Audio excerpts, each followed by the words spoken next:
My brother knocked up my wife and mom helped them hide it. 6 months later, they want me to raise the kid and pay brother's legal bills. I should have known something was wrong when Vanessa started wearing baggy clothes in July. We'd been married 3 years and she'd always loved showing off her figure. But suddenly she was drowning in oversized sweaters despite the 90-degree heat. New style, she'd say when I asked. Comfort over fashion. My brother Garrett had moved in with us 6 months earlier after losing his job. Again, he was the golden child, the one mom always made excuses for. When he got fired for harassing a coworker, mom called it a misunderstanding. When he couldn't pay rent, she suggested he stay with us temporarily. I noticed how Vanessa's mood shifted when I came home, how she and Garrett would stop talking mid-conversation, how mom started visiting more often, always with some excuse about bringing groceries or checking on things. The truth came out in the worst possible way. I came home early from a work trip and found Mom, Vanessa, and Garrett sitting at our kitchen table with paperwork spread everywhere. They jumped when I walked in. Mom tried to shove documents into her purse, but I'd already seen the letterhead. Paternity test results. "What's going on?" I asked, my voice eerily calm. Silence. The three of them just stared at each other. Finally, Mom cleared her throat. "Sweetheart, we need to discuss something as a family." That's when I saw it. Vanessa's stomach, no longer hidden by baggy clothes. She was wearing a fitted shirt and the bump was unmistakable. "You're pregnant,"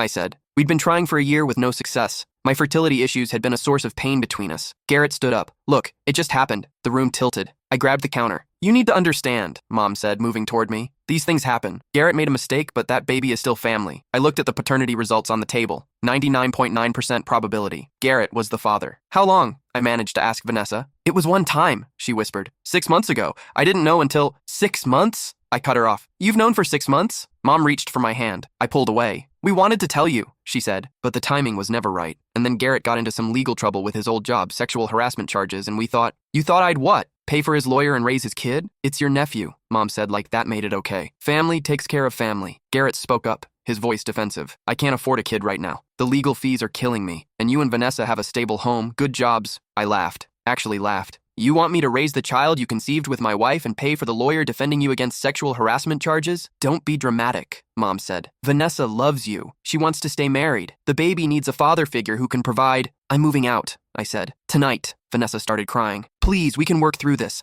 I made a mistake." "No," I interrupted. "You made a choice. For 6 months, you chose to lie to me. All of you did." I went upstairs and started packing. Mom followed, still trying to guilt me about abandoning family in their time of need. Garrett had the audacity to ask if I'd still cover this month's rent, since he'd been counting on it. I left with 2 suitcases and my dog. That was 4 days ago. I've been staying at a hotel, trying to process everything. This morning, I received a text from Mom. Garrett's lawyer fees are due, and they're asking me to take out a loan to help. As his brother, as family, I have a responsibility. I stared at that text for 20 minutes. Then I called the woman from Garrett's old job, the one he supposedly misunderstood. She answered on the second ring, and what she told me changed everything. There were 3 other women, all with similar stories, all too afraid to come forward because of who Garrett's family was, because of who Mom was. My mother wasn't just protecting Garrett. She'd been paying off his victims for years, and Vanessa had known about it the entire time we'd been dating. Her name was Jessica. She worked in HR at Garrett's last company before they fired him. "Your mother called me personally," Jessica said, her voice shaking even now. "She offered me $15,000 to drop my complaint and sign an NDA. When I refused, she showed up at my apartment with photos of my daughter at school. My stomach dropped. She didn't threaten me directly," Jessica continued, "but the message was clear. She knew where my kid went to school. She knew my routine. So I took the money and signed. I sat in my hotel room, my hands trembling as I held the phone. "There are others?" I asked. "At least 3 I know of personally, probably more. Your brother has a pattern. He targets women in vulnerable positions, new hires, single mothers, anyone who might be afraid to speak up." "Why are you telling me this now?" Jessica was quiet for a moment. "Because when I heard he was facing charges again,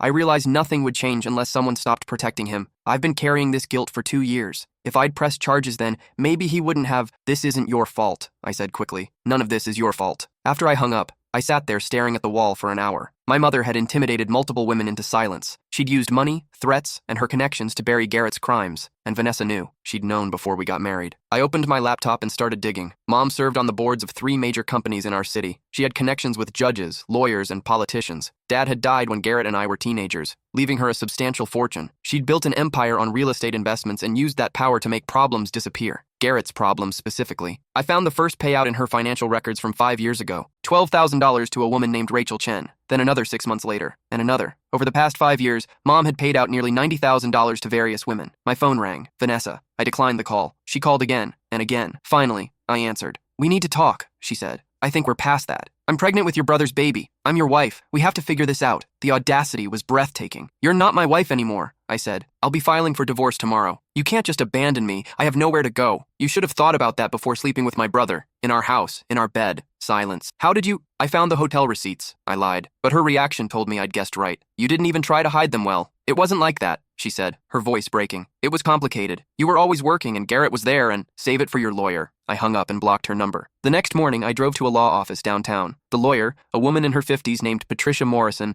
listened to everything without interrupting. When I finished, she leaned back in her chair. Your mother has made herself vulnerable, she said. If these women are willing to testify about the intimidation and payoffs, we're looking at witness tampering, extortion, possibly obstruction of justice. I don't want to destroy my mother, I said. I just want, what do you want? I thought about it, about Jessica and the other women, about the baby Vanessa was carrying, about Garrett still getting away with everything because someone always cleaned up his mess. I want him to face consequences, I said. For once in his life, I want him to face real consequences. Patricia nodded. Then we'll need those women to come forward. Without their testimony, this stays buried. Over the next week, I tracked down every woman Mom had paid off. It wasn't easy, the NDAs were thorough, but I was patient and I had something they didn't expect. I wasn't trying to protect Garrett. Jessica agreed to meet first. We sat in a coffee shop 2 towns over, somewhere she felt safe. I can't testify, she said immediately. The NDA was obtained through illegal intimidation, I interrupted. My lawyer says it's not enforceable. Mom threatened you. That voids the agreement. She'll come after me again. Not if she's dealing with her own legal problems. Jessica stirred her coffee, not drinking it. What's in this for you? He slept with my wife, got her pregnant, and now they want me to raise the kid and pay his legal bills. I paused. But honestly, even if none of that had happened, this would still be wrong. He hurt you. He hurt others. Someone needs to stop protecting him. She looked at me for a long time. I'll think about it, she said finally. 2 days later, she called. I'm in. But only if the others come forward too. I can't be the only one. I found Rachel Chen working at a startup across town. She was harder to convince. I moved on, she said when I tracked her down after work. I don't want to relive it.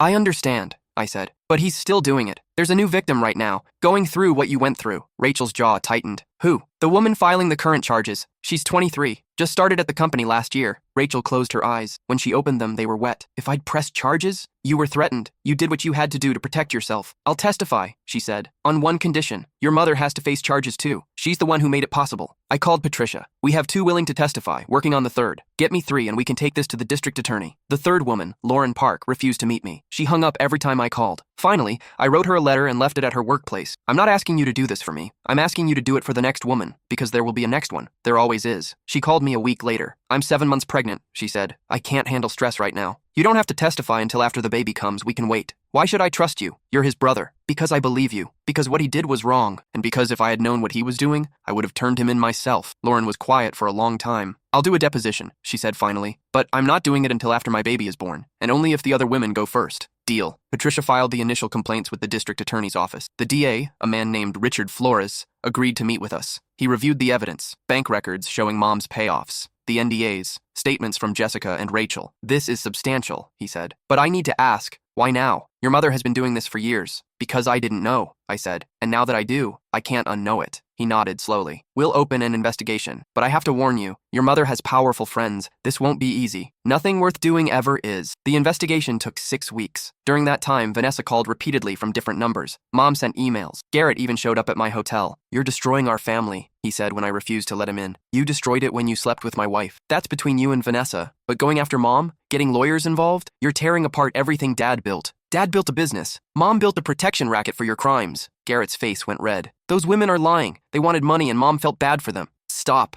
I said. Just stop. I know the truth. Jessica told me everything. Rachel told me everything. You're a predator, and Mom made it possible. He stepped closer, his voice dropping to a threatening whisper. You're going to regret this. I pulled out my phone, already recording. Was that a threat? Garrett's eyes widened. He backed away and left without another word. I sent the recording to Patricia immediately. The DA's office moved faster after that. They brought Garrett in for questioning, then Mom. I wasn't there, but Patricia told me Mom walked in confident and left pale. They showed her the bank records, Patricia said, confronted her with testimony from Jessica and Rachel. She denied everything at first, but then they played the recording of Garrett threatening you. What happened? She asked for a lawyer. 2 weeks later, the DA filed formal charges. Garrett was charged with multiple counts of sexual harassment and assault. Mom was charged with witness tampering, obstruction of justice, and extortion. The local news picked up the story immediately. My phone exploded with calls from relatives I hadn't spoken to in years. Everyone wanted to know what was happening. Why was I doing this to family? I ignored them all except one, my Aunt Linda, Mom's younger sister. I always knew your mother protected Garrett too much, she said when I answered. But I never thought, she paused. How are you holding up? Honestly, I don't know. Some days I feel like I'm doing the right thing. Other days I wonder if I'm destroying people's lives out of revenge. You're holding people accountable for their actions, Aunt Linda said firmly. That's not revenge. That's justice. Your father would be proud. I hadn't cried since the day I found out about Vanessa and Garrett, but hearing that broke something in me. I sat on the floor of my hotel room and sobbed while my aunt stayed on the line, not saying anything, just letting me fall apart. The preliminary hearing was scheduled for October. Vanessa was due in November. She filed for spousal support, claiming I'd abandoned her while pregnant. My lawyer laughed when she saw the filing. She's carrying your brother's child. This will get thrown out immediately. It did. The judge looked at Vanessa with barely concealed disgust and denied the motion. I wasn't required to pay her anything, but Garrett convinced Vanessa to fight for the house. Since we'd bought it together, she claimed she had rights to it. My lawyer argued that adultery invalidated those rights. You want to know what I found in the house? I asked Patricia one day. What? Garrett had been living in our guest room, but there were condoms in his nightstand, used pregnancy tests in his bathroom trash. They were sleeping together regularly, for months, maybe the whole time he lived there. Patricia's expression hardened. Did you document this? I took photos of everything before I left. Good, we'll use it. The divorce proceedings turned ugly fast. Vanessa's lawyer tried to paint me as a controlling husband who drove her into another man's arms. My lawyer presented the evidence, the pregnancy tests, the condoms, text messages between Vanessa and Garrett that I'd recovered from our shared cloud storage. One message from Vanessa to Garrett. He's going to another conference next week. We'll have the house to ourselves. Another from Garrett. Your husband is so clueless. This is almost too easy. The judge called a recess after seeing the messages. When we returned, he looked tired.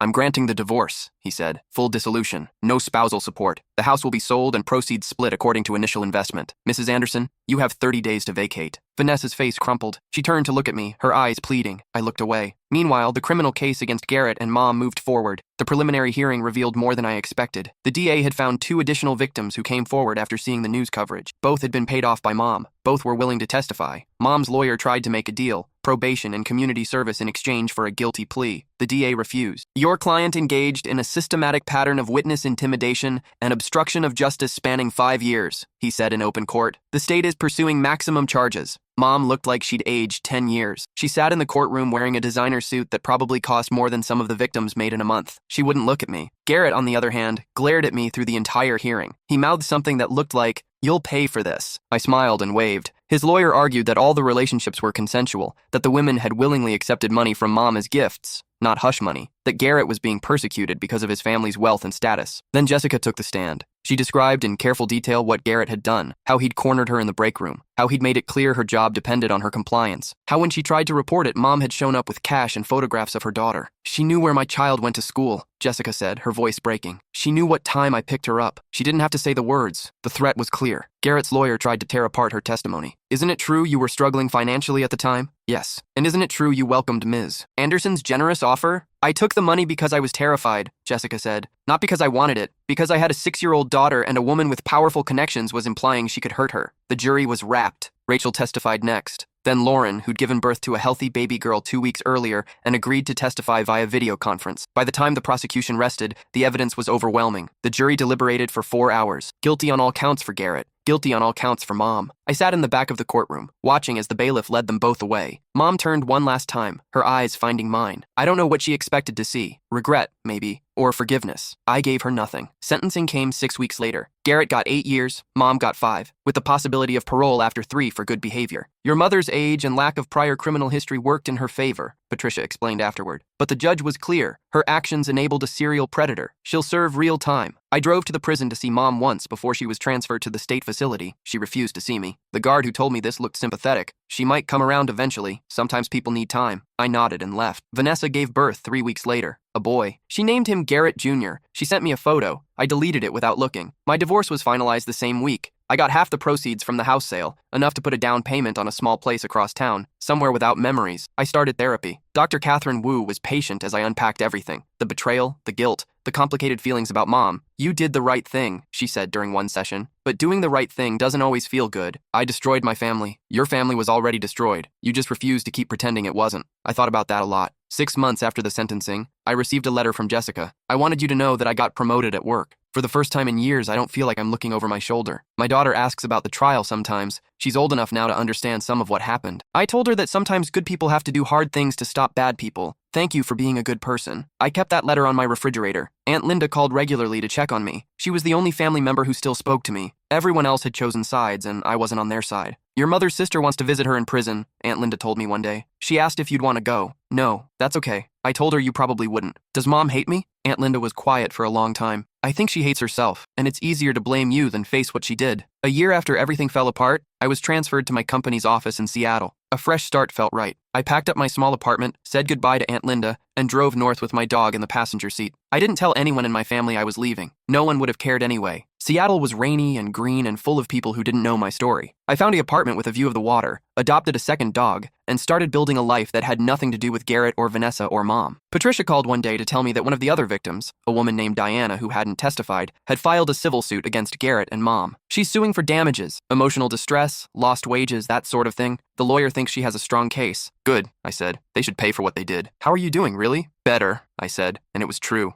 I was sleeping through the night again. I'd started dating someone, a teacher named Brianna who didn't care about my past, only my present. I'd even laughed at a joke last week without feeling guilty about it. I was healing. 2 years after the trial, I received an email from Mom. She'd been transferred to a minimum security facility and was eligible for parole in 6 months. I know you probably don't want to hear from me, she wrote, but I've had a lot of time to think about what I did, about what I enabled. The prison therapist says I need to take accountability for my actions without making excuses. So here it is. I was wrong. I knew what Garrett was doing was wrong, and I covered it up because I couldn't face the idea that my son was a predator. I chose protecting him over protecting his victims. I chose my comfort over doing what was right. I'm sorry. I don't expect you to forgive me. I just wanted you to know that I finally understand why you did what you did. You were braver than I ever was. I read the email 3 times. Then I closed my laptop and went for a walk with my dogs. I didn't reply for a week. When I finally did, I kept it short. I appreciate you saying that. I'm not ready to see you or talk beyond email, but I'm glad you're getting help, she wrote back immediately. That's more than I deserve. Thank you. We emailed occasionally after that. Nothing deep. She'd tell me about the classes she was taking in prison, accounting, woodworking, anger management. I'd tell her about Seattle, about my job, about the fact that I'd gotten engaged to Brianna. I'm happy for you, she wrote when I told her about the engagement. Truly happy. You deserve someone who treats you right. I didn't tell her that one of the reasons I loved Brianna was that she was the opposite of Vanessa in every way. Honest, direct, incapable of deception. Someone who said what she meant and meant what she said. Mom was released on parole after serving 3 years.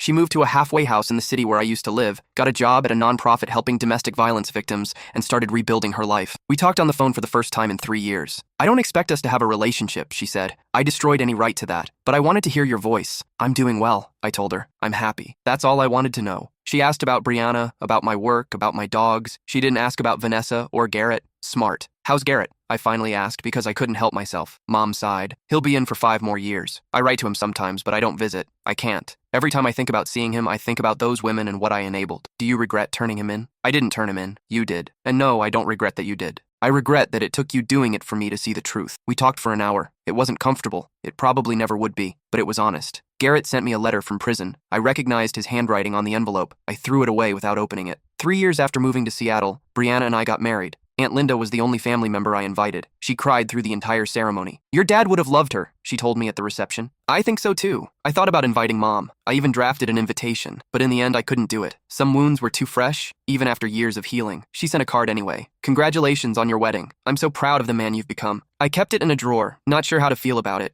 Brianna asked about my family sometimes. I told her the truth, the whole messy truth. She listened without judgment. Do you think you'll ever forgive them? She asked one night as we lay in bed. I don't know, I said. Forgiveness feels like letting them off the hook, like saying what they did was okay. Forgiveness isn't for them, Brianna said gently. It's for you, so you can stop carrying all that anger. I thought about that for a long time. Maybe she was right. Maybe holding on to the anger was just another way they controlled my life, but I wasn't ready to let it go yet. Maybe I never would be. 5 years after everything fell apart, I received a call from Patricia. Diana won her civil suit, she said. The jury awarded her $2.3 million in damages. Your mother's assets are being liquidated to pay it. Garrett's too, though he doesn't have much. Good, I said. There's more. 3 other victims have come forward with civil suits. They're using Diana's case as precedent. I thought about Jessica and Rachel and Lauren and all the others, about how one person standing up had created a ripple effect. I'm glad, I said. They deserve compensation for what was done to them. I never heard from Vanessa again after the divorce. I don't know if she's still with Garrett or if they even speak. I don't care enough to find out. My life now is quiet and peaceful. Brianna and I have a daughter, Emma, named after her grandmother. She's 3 and perfect and knows nothing about the family drama that came before her. Sometimes I wonder if I should have handled things differently, if there was a way to hold people accountable without burning everything down. But then I remember Jessica's letter on my refrigerator and Diana's successful lawsuit and the fact that Garrett is still in prison, unable to hurt anyone else. And I know I made the right choice. Last month, Mom asked if she could meet Emma. I told her no. Maybe someday, I said, but not yet. She didn't argue. I understand. Thank you for even considering it. Brianna thinks I should let Mom visit. People can change, she says,